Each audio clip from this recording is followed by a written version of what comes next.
नाशवान है, इसलिए राजा जनक की भांति तुम भी उपदेश हो जाएगा। पलटू साहब के जैसे, सदगुरु के जैसे तुम भी जो है उपदेश हो जाइए, यानी देह रहते हुए भी उपदेश हो जाइए। एक पंडित जी थे, तो पंडित जी ने विचार किया कि राजा जनक को बदेही क्यों कहते हैं। तो उन्होंने दो लोगों को साथ में लिया कि अगर अकेला जाता हूं तो राजा जनक तो ऐसे हैं कि वो सीधा दंड दे देते हैं, जेल में बंद कर देते हैं, लेकिन हिम्मत जुटाते हैं कि उनको बदेही क्यों कहते हैं। दो लोग चले गए, दो तीन लोग मिल गए। राजा जनक की जब कचेरी खत्म हुई, सभा से जैसे ही बाहर आते हैं, कहा महाराज आपसे मिलने आए, दर्शन करने आए। महाराज जनक कहने लगे बहुत अच्छी बात है, सर क्यों, क्या कारण है? बोले महाराज, पंडित जी बोले कारण ये है, डरते डरते कहा एक तो इतने बड़े राजा और आप से हमको डर भी लगता है, इसलिए हाथ जोड़ करके प्रार्थना है कि हमें ये बतलाइए कि आपको उपदेश क्यों।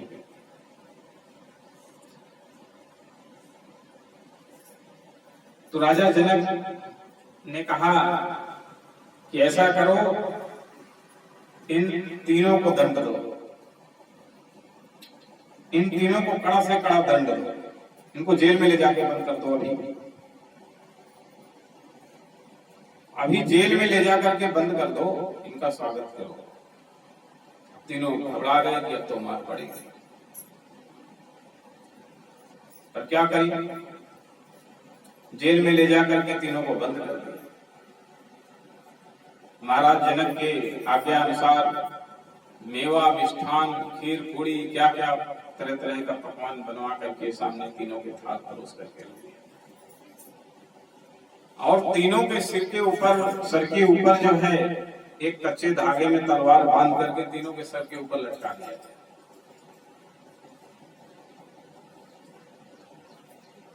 तो तीनों कहने लगे भाई ये कैसा दंड है, एक तरफ तो इतना बढ़िया बढ़िया चीज खाने के लिए सामग्री, लालच तो आ रहा है, जीभ में पानी आ रहा है, पर ये ऊपर जो तलवार टांग रहे हैं ये बहुत बेकार काम। अगर धागा टूटा, एक तो कच्चा धागा है, और धागा टूटा तो समझो तलवार हमारे सर पर आके गिरेगी, घुस जाएगी सर में, हम मर जाएंगे। तो सामने थाल तो रखा है, थाल में पकवान है, मेवा मिष्ठान है, पर वो खा नहीं रहे। इतना बढ़िया बढ़िया चीज आपके सामने, आपको रसगुल्ला से प्यार है, और रसगुल्ला आपके सामने रख दिया जाए और आप खा ना पाओ, तो बेचारे सारी रात बैठे रहे, जागते रहे, उनकी पलक भी नहीं झपकी, नींद भी नहीं आई, थाल भी सामने रखी, उसे उठा के खा भी नहीं रहे, थाल सामने रखी, पर उनका ध्यान थाल में नहीं, रसगुल्ले में नहीं, उनका ध्यान तलवार में, ध्यान तलवार में है। और कि कब ये जो है धागा टूटे और हमारे सिर पर आके लगे तो हम मान जाएंगे। सुबह हुआ, राजा ने कहा कि तीनों को बाहर लाओ, तो कहा पता लग गया तुमको बदेही क्या होता है? कहा महाराज ये मत पूछो, हम आपके मुख से सुनना चाहते हैं कि बदेही क्या होता है, आप बदेही क्यों कहना? बोले फिर पूछने लगे, अब फिर दंड दूंगा तुमने फिर पूछा तो फिर दंड।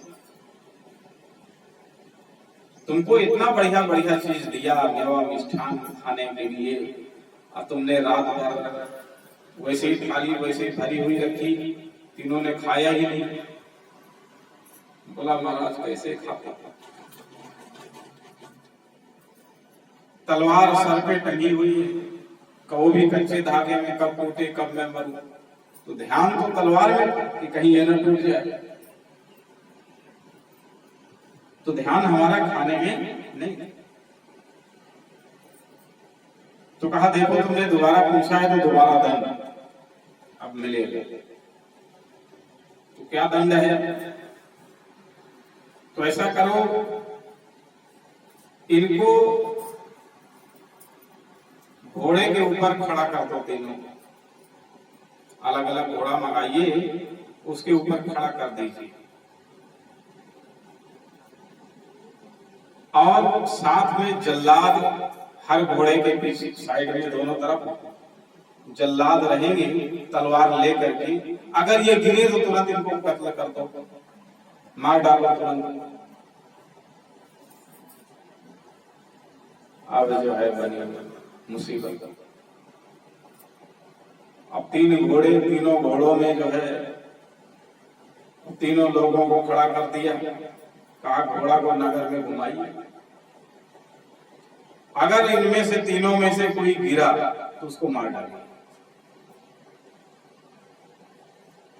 अब जो है वो बेचारे घबराए हुए, अस्थिर बिल्कुल, उनका ध्यान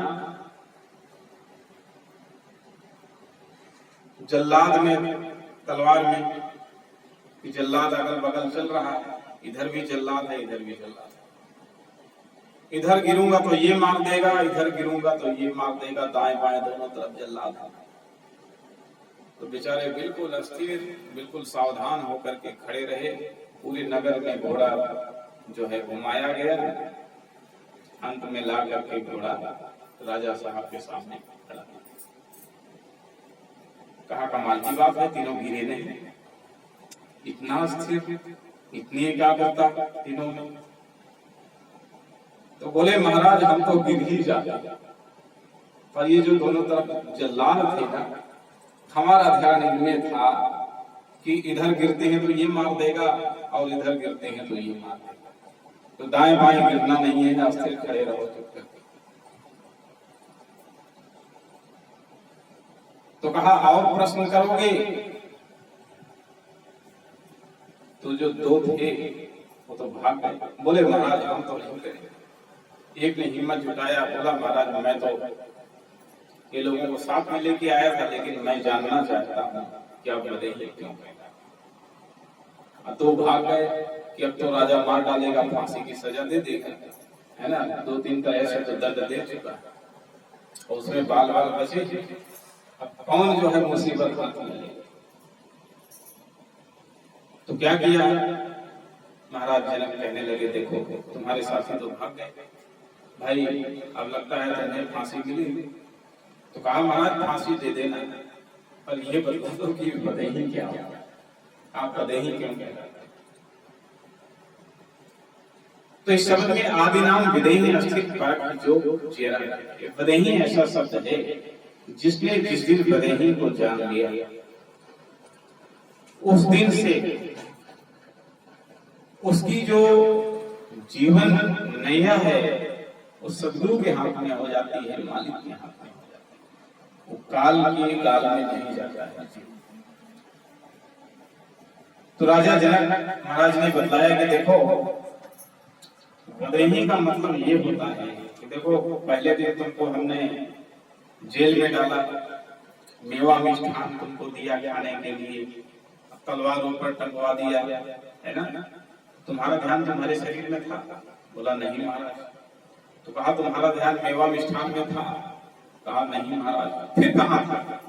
तो कहने लगे महाराज हमारा ध्यान तो तलवार में था। तो राजा जनक कहने लगे इसी का मतलब बदेही होता है,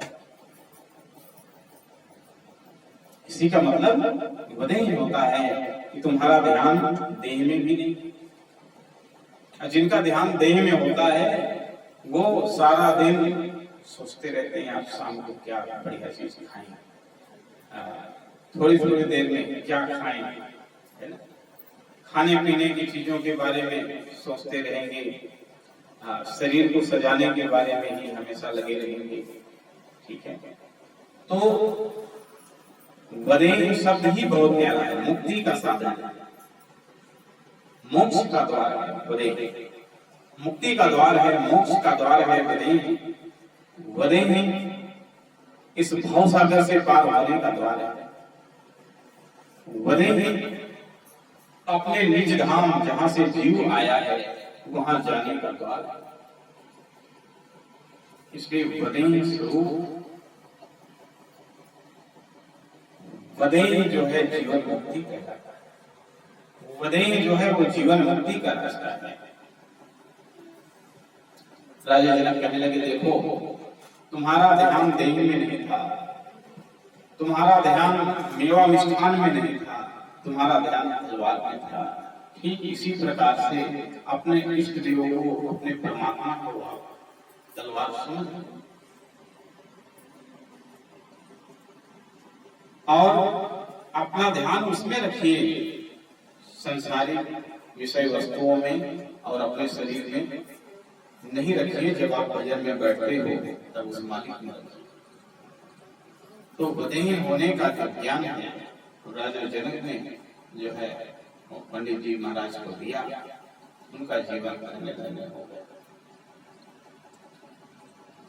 तो आदि पुरुष के विदेह एवं अस्थिर आदि नाम को जान करके, जांच करके, समझ करके जो जीव उसे ग्रहण करता है उसका कल्याण हो जाता है, वही जीव मोक्ष का अधिकारी होता है। तो इसी प्रकार से विधि पूर्वक गुरु महाराज का जो है पूजन करके और उनसे नाम की प्राप्ति करना चाहिए। और जब नाम की प्राप्ति से गुरु अपने दास को देते हैं तो पूजा करने का स्थान बदला देते हैं। तो धर्मदास जी कहते हैं, गुरु जी का पूजवा करब हिया माही, गुरु जी का पूजवा करब हिया माही, तन मन धन अर्पण करके देखे कोई साधु जन, उस देश को भजन करके, जहाँ जिस देश से जीव आया है उस देश को कोई भजन करके ही जीव सकता है। तो इस प्रकार से नाम का प्रसाद एवं आदि पुरुष के साथ सुमिरन का जो ज्ञान है, भजन करने का जो ज्ञान है, जो ध्यान है, वह करने की जो तरकीब है वह प्राप्त हो जाती है। तो उस ज्ञान का आचरण करता हुआ गुरु कृपा से वह जीव उस अमरलोक में पहुंचता है जिस अमरलोक से सभी हंस आए हुए हैं। अमरलोक से आएकर भूल गया मतिमंद, 184 में फंसा पड़ा काल का फंद। तो इस प्रकार से गुरु कृपा से जो अमरलोक का रास्ता है वह हंस पा लेता है। गुरु ज्ञान के आचरण से तो जो सार गुण हैं, सार गर्भित गुण हैं, उनको ग्रहण करके और नेम चीर कर निवेरा हो जाता है। तो जो विवेकी होते हैं उनके संग मिल करके कोई विवेकी बन जाता है। फिर वह कौवे की चाल को त्याग करके हंस के रास्ते को ग्रहण करता है। इस प्रकार से ज्ञान दृष्टि से वह विनाशी और अविनाशी का विचार करके नाशवान जड़ देह के भीतर और अगोचर अविनाशी परमात्मा, परमपिता परमात्मा का दिग्दर्शन करता है। तो ये वाणी बहुत ही अलौकिक वाणी है, सदगुरु की वाणी है, साहिब की वाणी है। और साहिब की वाणी हमेशा जीवों के मोक्ष और कल्याण की ओर ले जाने वाली वाणी है। तो ऐसे वाणी का ध्यान, ऐसे वाणी का श्रवण हमेशा ध्यान से करना चाहिए। बोलिए सदगुरु कबीर साहिब की, गुरु धनी धर्मदास साहिब की।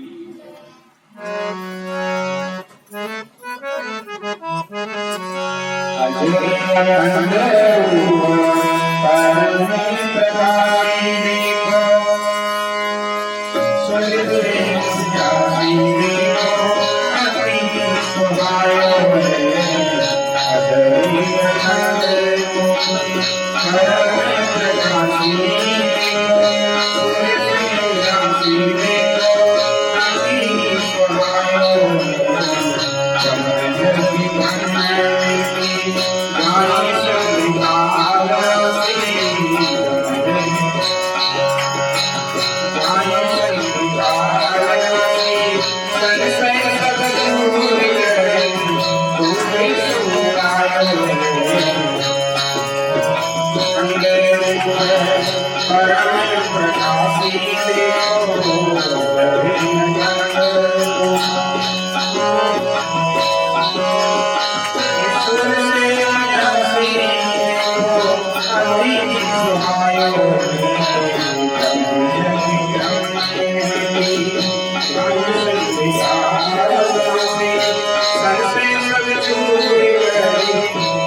गया